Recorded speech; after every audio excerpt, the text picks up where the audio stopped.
tuned to Chiro Hustle. Sit back and learn from the greatest influencers in the profession. This episode is brought to you by Clothes for Chiro, Chiro's Sushi, Dr. Barbara Eaton's 56-day chiropractic boot camp, California Jam, MoveWell University, the Black Diamond Club, Pure Chiro Notes, the Chiro Dex app, Dr. Alok Trivedi, Chiro Spark, Chirogram, Chiropractic Wealth Management, and 8 Weeks to Wellness. Let's hustle. Hey guys, welcome to episode 23 of the Chiro Hustle podcast. I'm your co-host Luke Millette, and here's your host Jim Chester to tell you all about our guest. Hello everyone, this episode is Dr. Charlie Ward, and he is a world-renowned chiropractic coach. So if you guys are looking to have somebody take you by the hand and teach you how to find the principles of success, Dr. Charlie Ward is your resource. So what's your chiropractic story, and what first influenced you to become a chiropractor? Well, I was first introduced to chiropractic when I was in high school by taking my wife to the girlfriend, of course. I took her to the chiropractor. She missed probably 1 of 4 years with allergies, asthma, and all I knew was I drove her down, sit outside when she'd go in, and all I knew is she got better. But that was about my extent at chiropractic. How I really got into chiropractic was I was a pre-dental student, and I fractured my neck in college playing football. And I was partially paralyzed on one side. One side, just I was paralyzed. And I went through the medical, and the doctors were great. They flew me from out of state to California, and they put me in a body cast and flew me in a private plane back to California. And I really think they really weren't sure what. They talked about a Harrington rod, and so I could sit up, because I couldn't sit up. And Linda, my wife, came to visit me. She was down at college in Southern California and visited with me, and suggested to my parents that I go to a chiropractor. Well, it would happen perhaps today, but back that many years ago, they scared the heck out of my parents, and when they asked about it, they said, oh my gosh, if somebody manipulated his neck, it could be fatal. So they held off for a while, but before they put the Harrington rod in my spine so I could sit up, they took me to a chiropractor, and it was a Dr. Stephen Duff, the same one that Linda went to, and was very well known. His best friend was Lyle Sherman. And anyway, I went to him, took x-rays, and I had fractured my 5th cervical. And he x-rayed me, of course, and then he adjusted my atlas. And 15 months later, I had lost tremendous weight in the time. But when I went to Palmer, I was still using a cane to stabilize myself. But anyway, I had a good chiropractor there, Dr. Crowder, who was B.J. Palmer's chiropractor, and but it was amazing. My introduction in chiropractic, the upper cervical, I practiced upper cervical for quite a few years. He adjusted my atlas, and I left for school 15 months later, and I never had a second adjustment. It was really like a miracle, and of course, what he taught was that you look for reasons. Once you clear it out, instrumentation, etc., you'll leave it alone. And I had my second adjustment by Dr. Crowder in Davenport, Iowa. I had about 2 years from the first to the second adjustment. And today I believe I'm normal. My wife would probably dispute that. But that was my introduction. So what makes you unique in the chiropractic world in 2017? Well, I think that most people that I know that coach all feel they have a unique factor. I would say that I don't know of anybody that has more personal touch with the doctors than we do. It's really because I found over the years when I first started coaching, I thought the answers to their success as a chiropractor were really in procedures. And I thought if you had good procedures and you're philosophically sound, you'd be successful. Well, I got into coaching and I found out that wasn't true. It's very important that you have good, consistent procedures. You're really philosophically sound on the tick. But the thing I've learned over the years, the biggest subluxation is above the atlas. And so getting people, I mean, most doctors, most people, if I talk to them the way they talk to themselves silently, they wouldn't like me. So most of the interference in success is the person in the mirror. When you look in the mirror, there's the problem. It's not the procedures. It's not chiropractic. It's the person. And so I spend a lot of time in that area because I found that's the biggest interference to success. So do you have any quotes or mantras that help you with your commitment as a chiropractic coach? Well, I think the thing that helps me focus and get centered each day are my morning rituals. I have a tendency, I get up very early, and the reason I get up early, I looked at other people that I admired in chiropractic and other professions, etc., and I noticed that they all seemed to have certain things they all did. And one was getting up early. And so I decided to do that many years ago. And so my son, Troy, who was just here, he said, Dad, you don't get up early, you get up in the middle of the night. But I enjoy reading. So I start with my morning rituals. First of all, I do my visualization. I do my meditation. I believe very strongly in prayer. And then I read, my goals, etc. And then I read after that. Usually I get about 2 hours every morning before I leave to the gym at 5 a.m. So, if my head is right, I feel better, I'm happier, less stress, etc. So if you start your day out right, the possibilities of having a better day are so great, much greater. And in the end of it, I think the most important parts of the day for all of us are the first things in the morning and the last things at night. And if we start our day right and then we end, my evening rituals are much shorter. In the morning, I spend, 2.5 hours every morning before I leave to the gym, or 3, okay? But then in the evening, my mantra is just 15 or 20 minutes. But I go over the wins I had the day. I outline what I want to accomplish the next day. I don't make a long list. I found if I put down 3 or 4 things and then I prioritize them, those are the things that really make my day successful. Having a long list, and it just doesn't seem to work for me. It doesn't work for most people because you just start on the simplest things, and the things that really will give you the payoff for your day are the things that people put off. The biggest challenge you have as a coach are people are consistently inconsistent. Yeah, Jim and we also have our morning rituals, and I myself personally, and I'm going to start working on waking up earlier. Well, one of the things I really have learned over these years, because, gosh, it's up in the thousands now that I've personally coached, is it's really important as a coach to make it easy for the doctor, easy for your children, for anybody.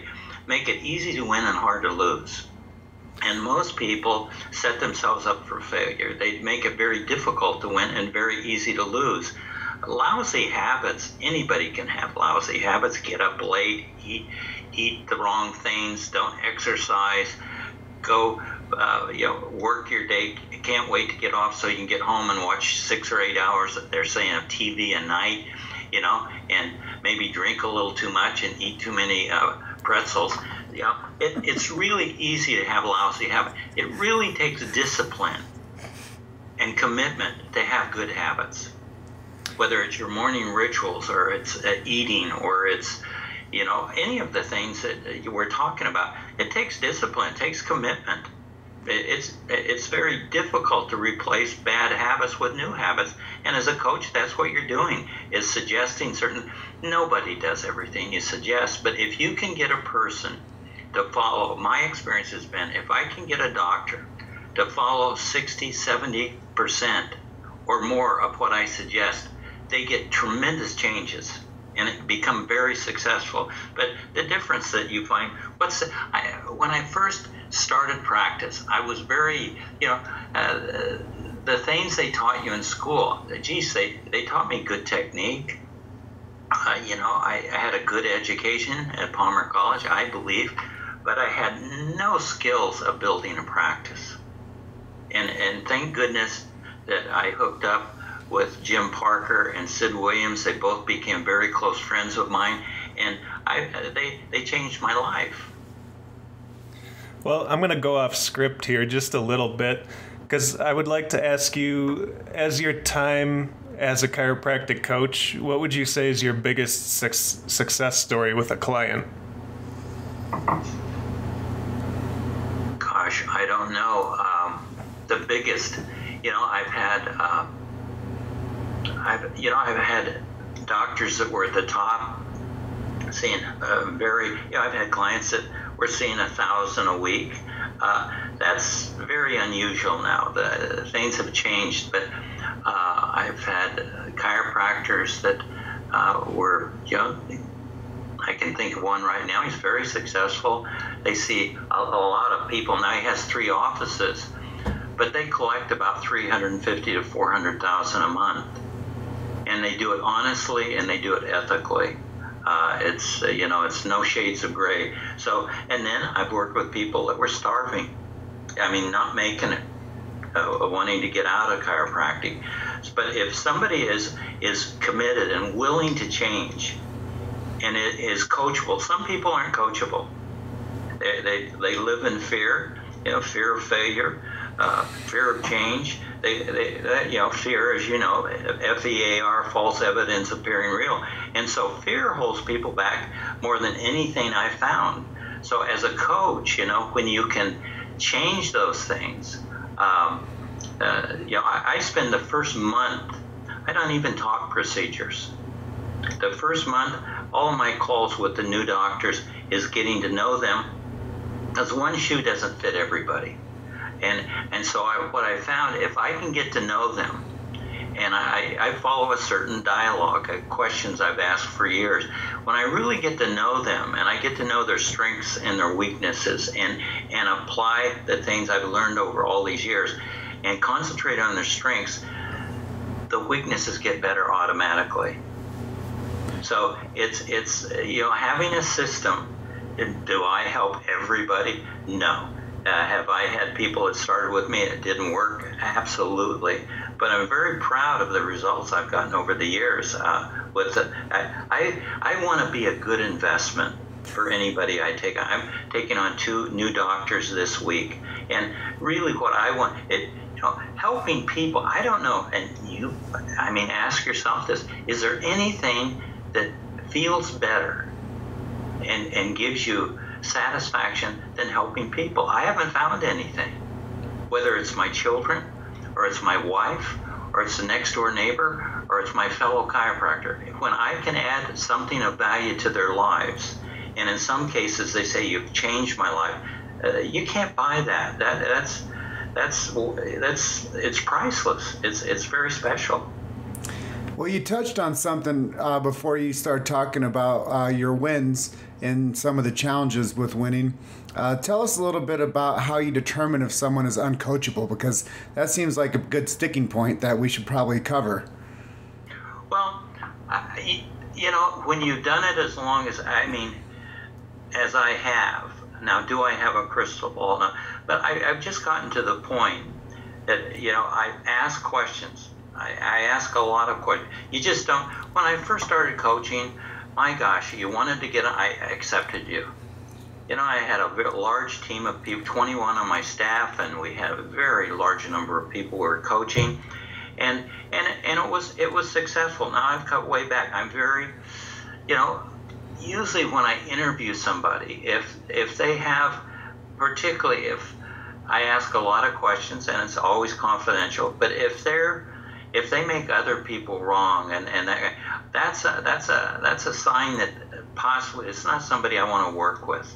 And so, if I'm just thinking of one of the fellows I'll talk to this week, He's been in practice quite a few years, 15 years. He's never had a coach. That's unusual in this.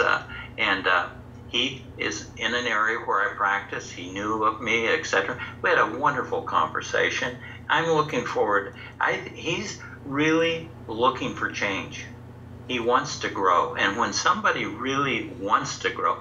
Now, I talked to another fellow the same week, and I decided that he just, what he wants from a coach is not what I provide. And I won't go into that, but it didn't feel good. I love making money, but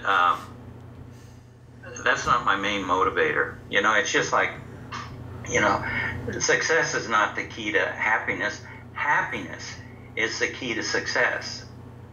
If you love what you're doing, you will be successful. So I found when I hear people and they're excited and they love chiropractic, they love what they're doing, usually that's an indicator to me, hey, this is somebody I can work with. This is somebody I'll enjoy coaching. Because it's like being a chiropractor and having somebody come in that, complains every time they come in. And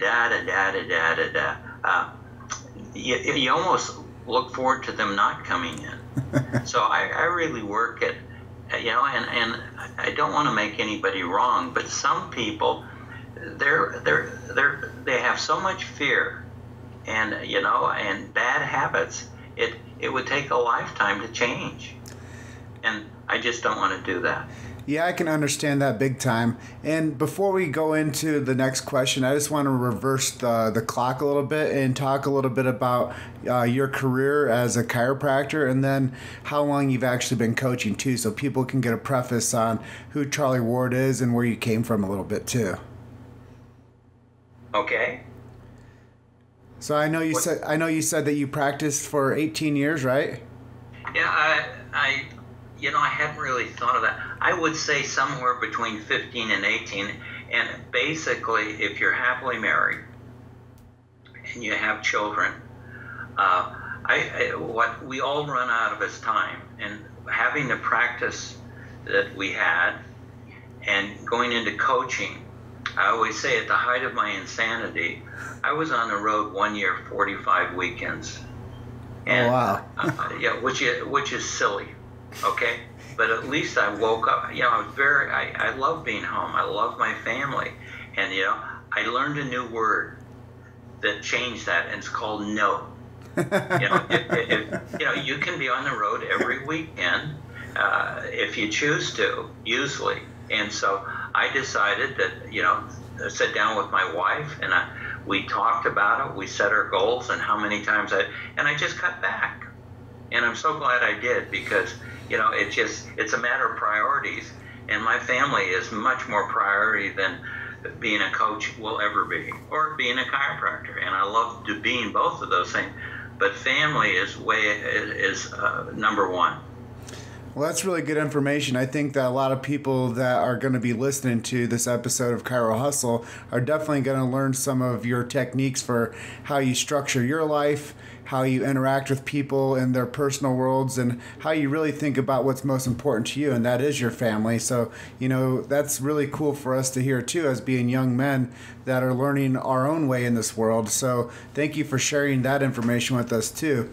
Now, I know you said that you've been a coach for around 3 decades now. What would we be able to accomplish if everybody knew your cause, and what's possible in the future with what you're doing and accomplishing? So ask me one question at a time here. Sure, go ahead. Sure. Sorry about that. I get a little excited sometimes. You said you've been a chiropractic coach for about 3 decades. Correct. What could we accomplish if more people knew about your cause? Well, I think, as a chiropractor, it changed my life. It changed my wife's life. And as you know, practicing, you change lives every day in the office. And the power that made the body heals the body. That's something, well, that sort of sounds religious. Well, it's like people saying God is dead. My God isn't even sick. And so we work with, the energy that we work with in the body is unbelievable. And it's the best kept secret in the world when it comes to health. And when you own it, and you don't have to exaggerate about chiropractic. Just tell the truth. It sounds like exaggeration, but when you own it and you do the best possible job you can to walk it, talk it, and you want to get children, and you want to get pregnant women, and you want to get everybody that has a pulse can benefit by chiropractic. Chiropractic has no side effects. It just has great benefits, and it's exciting. I'm a warrior. Now, I'm a peaceful warrior. But doggone it, when I first started in chiropractic, I didn't know how to build a practice. So I decided, well, the fellow in the building next door to me, he said, hey, why don't you, the Rotary Club, why don't you go with me and join? We went, and I'll never forget. You don't remember days, you remember moments. And I'll never forget Dennis Casagrande introducing me. And it was a small town that I started in, and Dr. Cliff Forsythe, I shouldn't have used his name, but anyway, he's passed on, so that's okay. We became good friends. But Dennis introduced me as Dr. Ward, chiropractor. And after I sat down, they introduced me, I said thank you, and I sat down. Dr. Cliff Forsythe got up and pointed his finger at me. And he said, I will have nothing to do with a quack. If you accept Mr. Ward into the Rotary, I will resign. Man, that hurt. But no decision is a decision. And I decided that day, I am gonna make chiropractic number one in this town and the area. It's a calling. And we became good friends. I'll never forget him calling me, though. His daughter had migraine headaches, and he asked me to see her after hours. He didn't want anybody to know his daughter was coming in. He didn't say that, but that was when we started years ago. I mean, we loved it. We walked it. We lived. Not everybody, but so many of us did. And I said, I will never forget him calling and talking to my CA and asking if I could, and then I talked to him. He wanted me to take her after. I said, no, I won't do that. I'd be happy to see her at the hours I have new patients. And she came in, she had, like if she'd come to one of you, she had excellent results. And we became good friends. And he referred patients to us. But, he was a very good man. But he had been told in medical school that chiropractors were, quacks. So he believed truth is what you believe. And so we have so much going on for us. People, more than ever in the years I've been in this profession, people are looking for what we have. They want to know. And if we really own it and we walk it and we talk it and we share it in a good way, in an honest, sincere way, sky's the limit. There is no reason. I don't like to see any chiropractors fail if they're doing it honestly and ethically and for the right reasons. Doggone it, we have this wonderful profession. People don't know what we do. I agree. I played golf this morning, okay? When I go golfing, I have a wonderful opportunity because they usually ask you what you do. And I'm a chiropractor. I usually ask, then I say, who's your chiropractor? And I want to. Now, if somebody looks at me and you get signs from their physiology they don't want to talk about, I find that people want to talk about it. So it's your attitude and your passion and your energy and your feeling. People buy feelings. And when you feel right and you love what you do and you're passionate about it and you're honest and you're ethical about it, sky's the limit. You've made it to Chiro Hustle. Sit back and learn from the greatest influencers in the profession.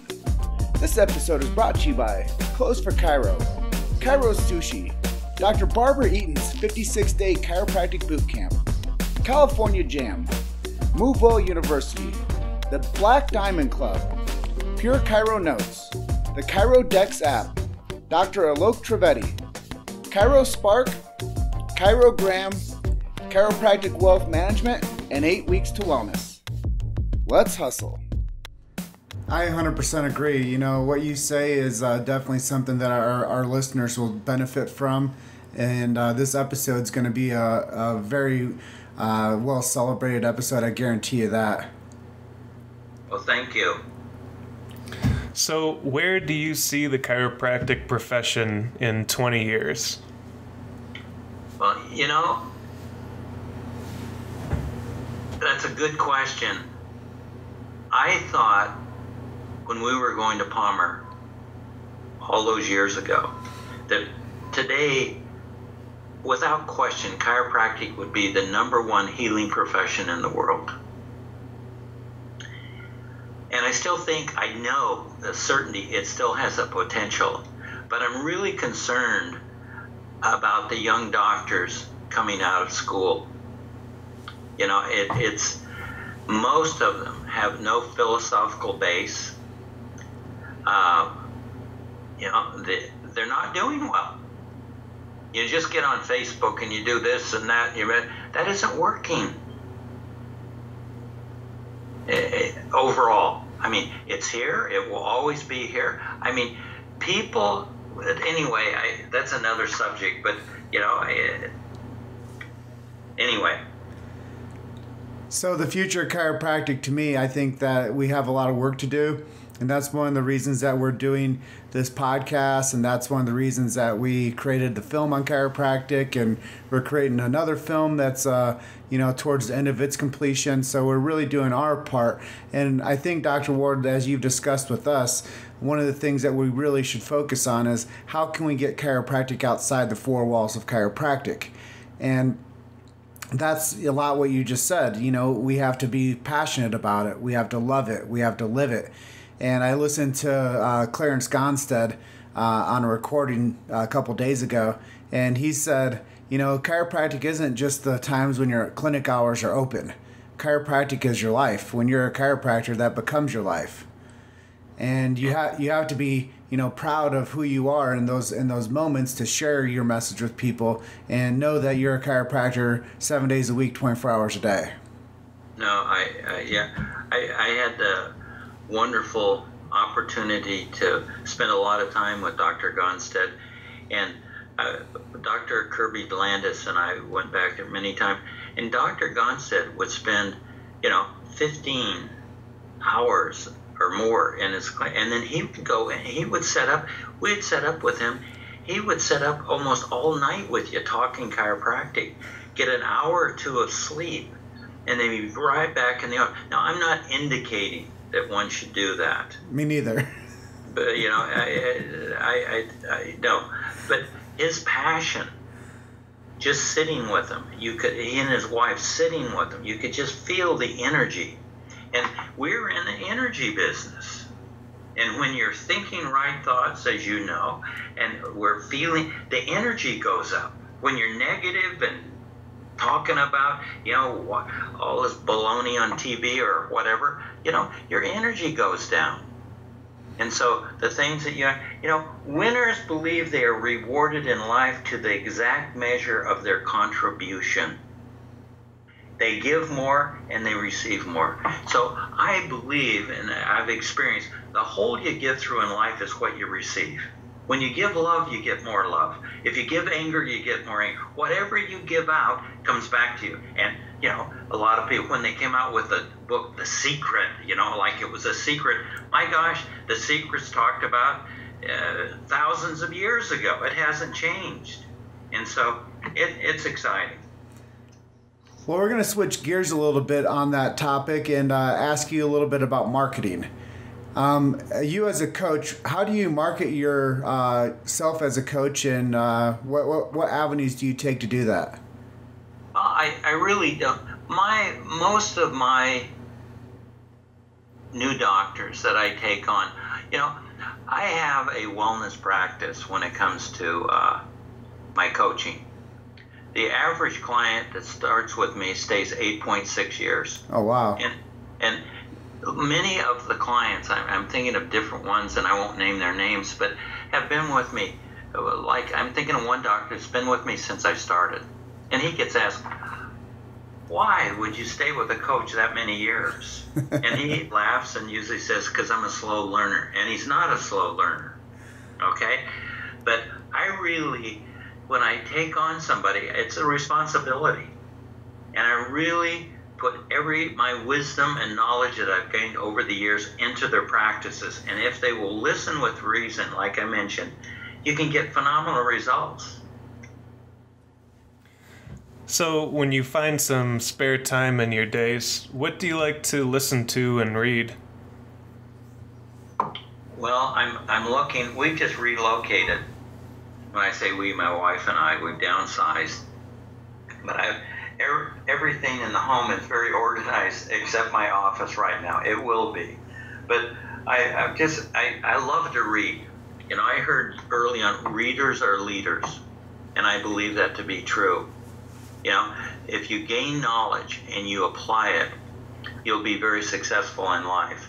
And so the books, the books you read, etc. And of course, what you read and what you apply is really making it. I'm looking to the left here, and I'm looking because they haven't put the bookcases up on the wall. But The Millionaire Next Door. Have you read that?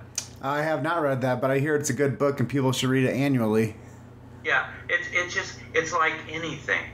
If you read it and you take ideas out of it and you apply it on a consistent basis, you know, whether it's in your practice or, you know, it's like once a year I give a seminar on personal relationships with couples, and I've been doing it for years. I love it because the teacher always gets the most out of it because it helps you walk your talk.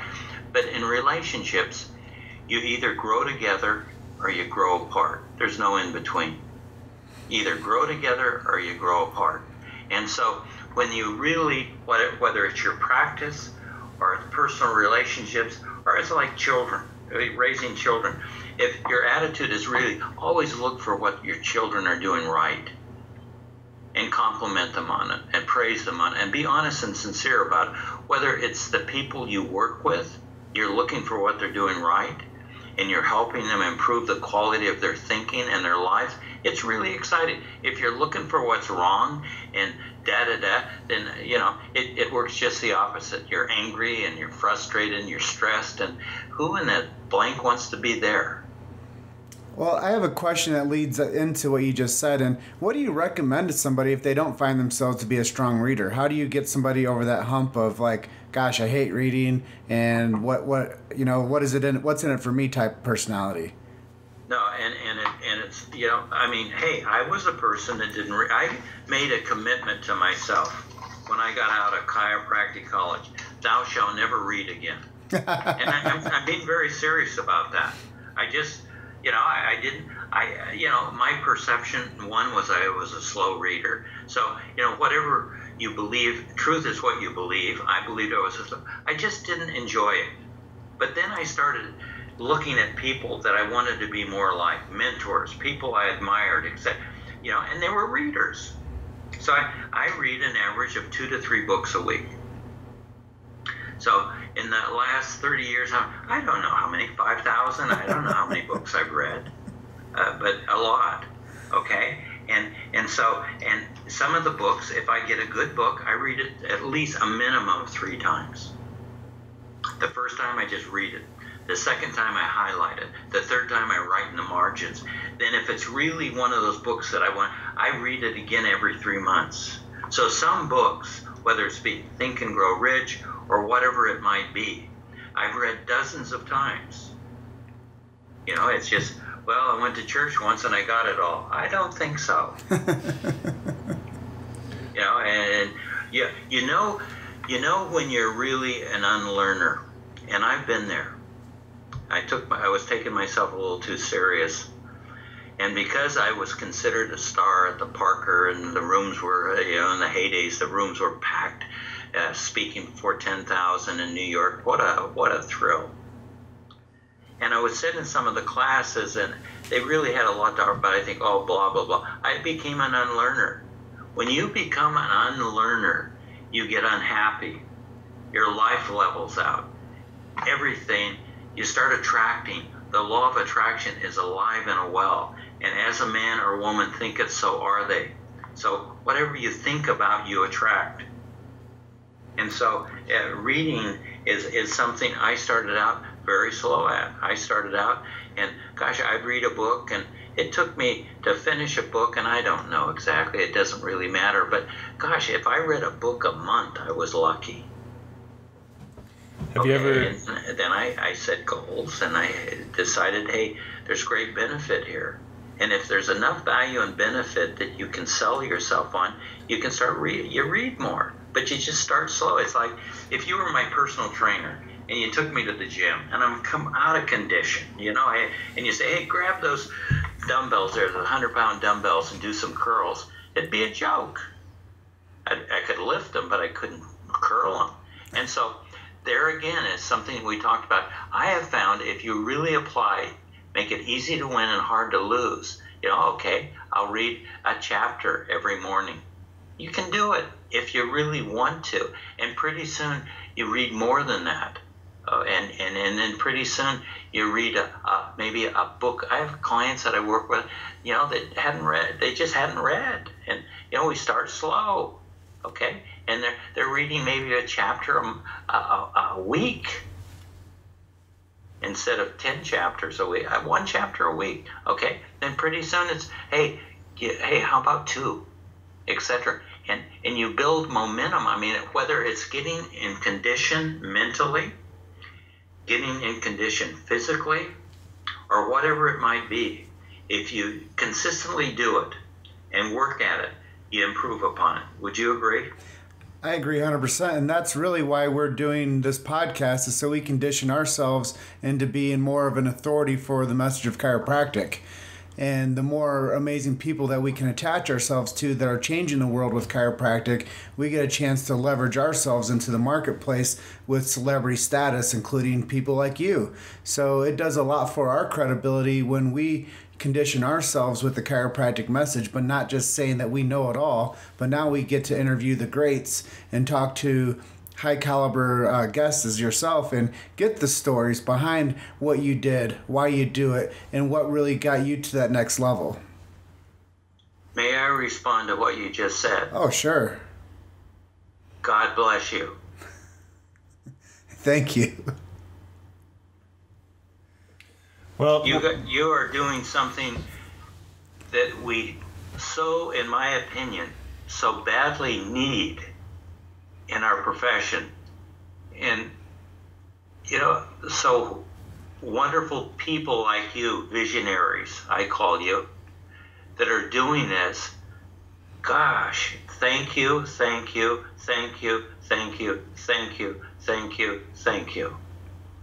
Well, we definitely take that to heart, and it means a lot to us because, there's not a huge financial kickback for what we do. I just know that if we're consistent enough, we train hard enough at this, we make the right connections in the chiropractic profession, that eventually we will get more momentum and people will learn about the big idea. Well, I agree with everything you said, and I hope that everyone that comes in contact with what you're doing really, we all react with feelings, and what you're doing, if you just listen to it and you're open to change, it's wonderful. So, gosh, I can't see where anyone listening to what you're doing, if they have an open mind and don't have a chip on their shoulder and they really love our profession, gosh, you're making such an impact, and thank you. I've already expressed that. Well, I think Luke's been chomping at the bit to ask you something here, and I know that we really appreciate you being thankful for our work, and we're thankful for you doing what you've done. And really, when they say standing on the shoulders of giants, we get a chance to emulate that today in this interview with you. So thank you for being a giant in the profession, and thank you for allowing us to stand on your shoulders and share your personal stories. Thank you. You know, there's a choice you have to make in everything you do. And you must always keep in mind the choice you make makes you.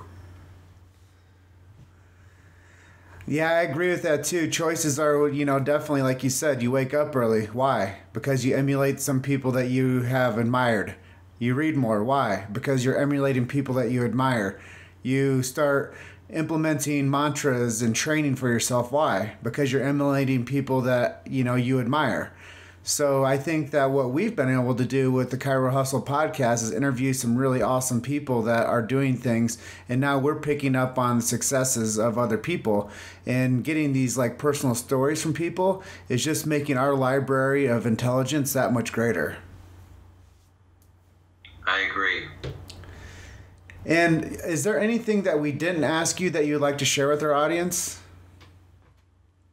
Gosh, I think you guys have covered it beautifully. But, what I tell my doctors, watch your thoughts, for they become words. Choose your words, for they become actions. Understand your actions, for they become habits. Study your habits, for they will become your character.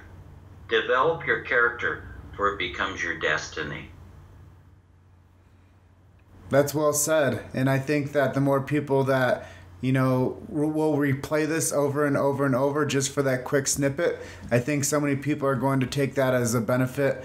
And that's more than valuable for anybody that spends the 45 minutes that listens to this episode.